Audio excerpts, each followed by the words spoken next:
আমাদের কিন্তু একদম মাংসের ঝাল ভাজা বলুন বা চামড়া ভাজা বলুন একদম কিন্তু রেডি হয়ে গেছে। দেখুন একদম কিন্তু লাল লাল করে ভেজে নিয়েছি, দেখতে কতটা সুন্দর লাগছে। আর দেখুন চামড়াগুলো মানে একদম এই দেখুন একদম পুরো লাল লাল করে ভেজে নিয়েছি। এটা খেতেও বেশি সুন্দর লাগে আর একটুও কিন্তু গন্ধর কোনো রকম গন্ধই আসে না, দারুণ লাগে। এবার আমি গ্যাসের ফ্লেমটাকে অফ করে দেবো। এবার ওপর থেকে দিয়ে দেবো অল্প সামান্য একটু ধনেপাতা কুচি, আর দিয়ে দেবো সামান্য একটু গরম মশলা গুঁড়ো। রেডি হয়ে গেছে। এবার আমি এটাকে একটা পাত্রের মধ্যে নামিয়ে নেব। যে পাত্রে আলু ভাজা রেখেছিলাম সেই পাত্রের মধ্যে কিন্তু অনেকটা তেল আছে, সেই পাত্রটার মধ্যে কিন্তু আমি নামিয়ে নেবো ওই প্লেটটার মধ্যে। দেখতে কতটা লোভনীয় হয়েছে, দেখতে সুন্দর হয়েছে।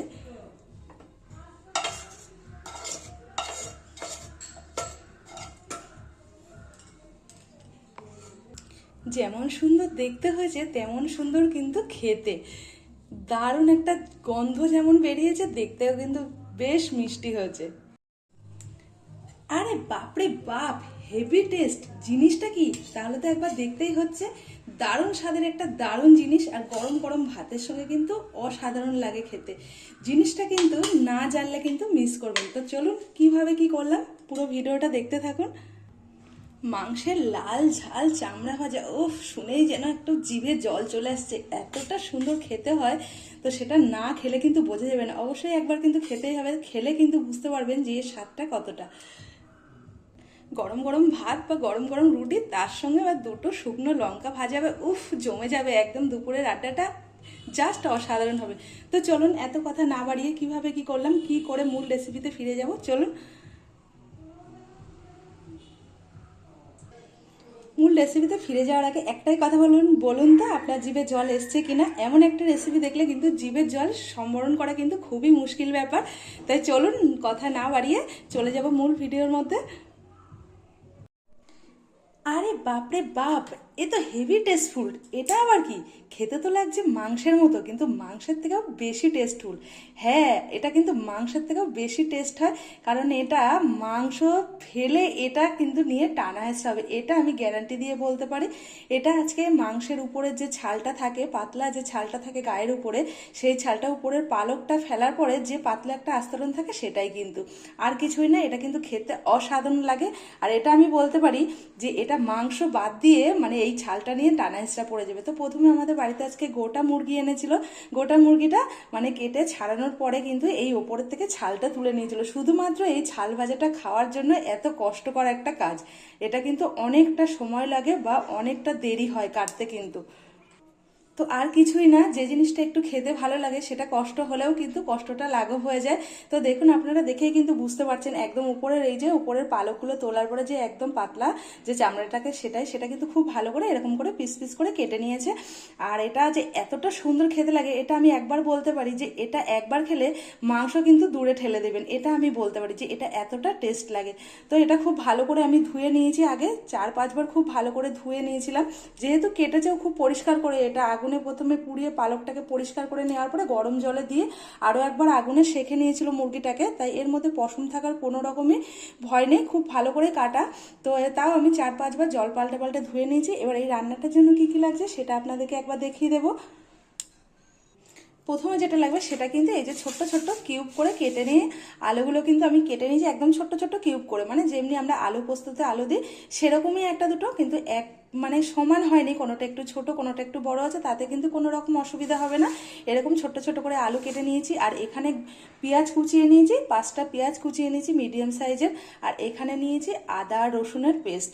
আর এখানে নিয়েছি কিছু মানে 7-8 কোয়া কিন্তু গোটা রসুন, 10-12টা কিন্তু কাঁচা লঙ্কা, আর নিয়ে নিয়েছি অর্ধেক লেবু, মানে কেটে নিয়েছি, এটা লাগবে। এবার চলুন রান্নাটা শুরু করা যাক। তেমন কোনো মশলাপাতিরও কিন্তু দরকার হয় না, একদম খুবই সামান্য মশলায় এত সুন্দর একটা রান্না, সেটা একবার হলেও বাড়িতে কিন্তু না খেলে বুঝতে পারবেন না যে এর টেস্টটা কত দূর হয়। প্রথমে কিন্তু আমি গ্যাসটাকে অন করে নেব। এবারে একটা কড়াই বসিয়ে দেবো। কড়াইতে দিয়ে দেবো পরিমাণ মতো তেল। এখানে আমি সরষের তেল নিয়েছি, কারণ এই ভাজাটার জন্য সরষের তেলটা কিন্তু সুন্দর একটা সরষের তেলের ঝাঁজ আছে, এটা কিন্তু সরষের তেলে করলে বেশি ভালো লাগে।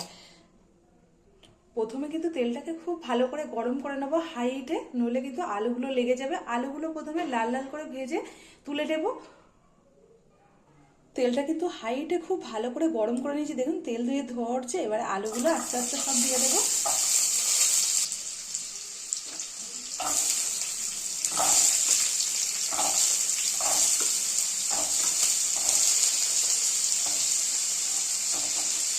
আলুগুলো প্রথমে কিন্তু খুব ভালো করে ধুয়ে নিয়েছিলাম, আর জল যাতে না থাকে সেদিকে কিন্তু একটু খেয়াল রাখতে লাগবে, নইলে কিন্তু আলুগুলো ভাজার সময় হয়তো লেগে যেতে পারে। আলুর মধ্যে পরিমাণ মতো নুন দিয়ে দেব,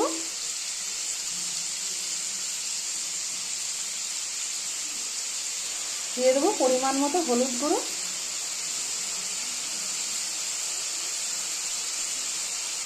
নুন হলুদ দেওয়ার পরে খুব ভালো করে আলুটাকে আরও একবার নাড়িয়ে চালিয়ে নেবো, যাতে নুন আর হলুদ আলু সব জায়গায় সমানভাবে মিশে যায়।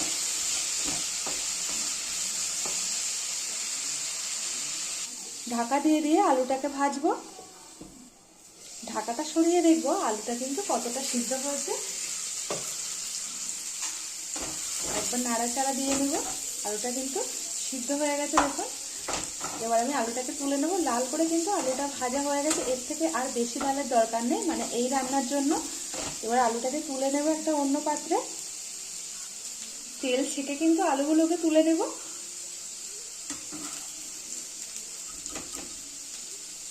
আলুগুলো কিন্তু সব তুলে নিয়েছি।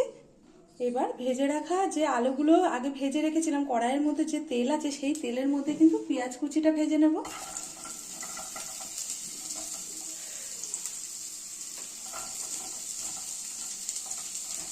পেঁয়াজ কুচিটা দেওয়ার পরে দিয়ে দেবো সামান্য একটু নুন, তাহলে তাড়াতাড়ি কিন্তু পেঁয়াজটা নরম হয়ে যাবে। পেঁয়াজটা হলুদ হয়ে গেছে, যেহেতু আগে আলুটা ভেজে নিয়েছিলাম, আলুর মধ্যে কিন্তু হলুদ দেওয়া ছিল, সেই তেলের মধ্যেই পেঁয়াজটা দিয়েছি, তাই কিন্তু পেঁয়াজের রঙটাও কিন্তু হলুদ হয়ে গেছে, আর কিছুই না। পেঁয়াজটা নরম হয়ে গেছে, এবার আমি এই কড়াইয়ের মধ্যেই পেঁয়াজটাকে একটু সাইড করে দেব। সাইড করে আর একটু কড়াইয়ের মধ্যে দিয়ে দেব তেল। এবার এই তেলের মধ্যে দিয়ে দেব কয়েকটা ফোড়ন, দুটো শুকনো লঙ্কা, 8টা থেকে 9টা কাঁচা রসুনের কোয়া, আর দিয়ে দেবো 12 থেকে 15টা কাঁচা লঙ্কা। এগুলো কিন্তু খুব তেলের মধ্যে একটু ভালো করে নেড়ে নেব। আর দিয়ে দেবো হাফ টিস্পুন কিন্তু সাদা গোটা জিরে। ফোড়নগুলোকে একটু কড়াইয়ের এই সাইডটা দিয়ে কিন্তু একটু নাড়াচাড়া করে নেব। যত সময় একটা সুন্দর গন্ধ আসছে তত সময় পর্যন্ত নাড়তে থাকবো। দেখুন লঙ্কা, রসুন আর যে গোটা জিরেটা দিয়েছিলাম সেটার কিন্তু কালারটা চেঞ্জ হয়ে গেছে, একটা সুন্দর গন্ধ বেরিয়েছে। এবার এর মধ্যে পেঁয়াজটা কিন্তু আবারও মিশিয়ে দেব, মিশিয়ে দিয়ে আবারও নাড়তে থাকবো। এর মধ্যে দিয়ে দেবো এই যে আদা আর রসুনটা আগে পেস্ট করে রেখেছিলাম, তার থেকে 2 চামচ। আদা রসুনটা দিয়ে কিন্তু সমস্ত মশলা খুব ভালো করে কষিয়ে নেব, যাতে মশলার থেকে একটু কাঁচা গন্ধ না থাকে। তারপরে দিয়ে দেবো রোজকারের কিছু গুঁড়ো মশলা, হাফ চামচ জিরে গুঁড়ো, হাফ চামচ ধনে গুঁড়ো, হাফ চামচ লবণ। লবণ যেহেতু আগে দেয়া আছে আলুর মধ্যে, তাই লবণটা একটু কম দিলাম। আর দিয়ে দেবো হাফ চামচ হলুদ গুঁড়ো। হলুদ গুঁড়ো কিন্তু আলুর সঙ্গে দেয়া আছে। সমস্ত গুঁড়ো মশলা দিয়েও কিন্তু আরও একবার সুন্দরভাবে মশলাটাকে কষিয়ে নেব। মশলাটা যাতে পুড়ে না যায় সামান্য একটু জল দিয়ে মশলাটাকে কষিয়ে নেব।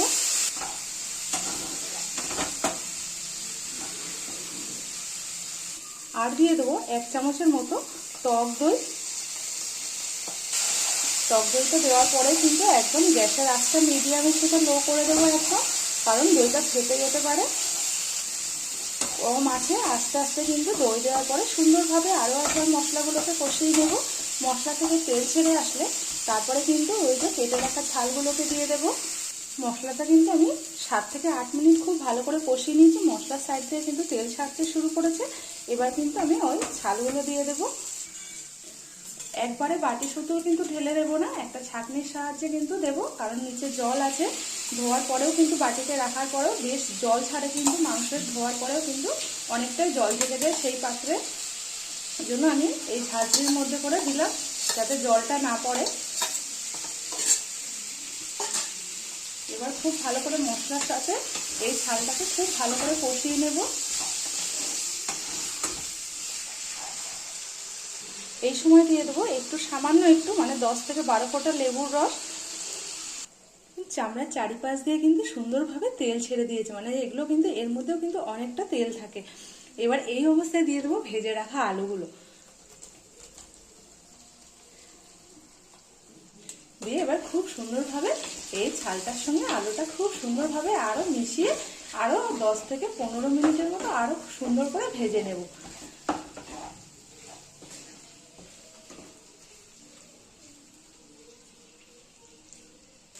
কত তেল ছাড়ছে চারিপাশ দিয়ে, দেখুন অনেকটা কিন্তু তেল ছেড়েছে। এই অবস্থায় কিন্তু একটু ঘন নাড়তে হবে, নইলে কিন্তু নিচের দিকটা লেগে যাবে।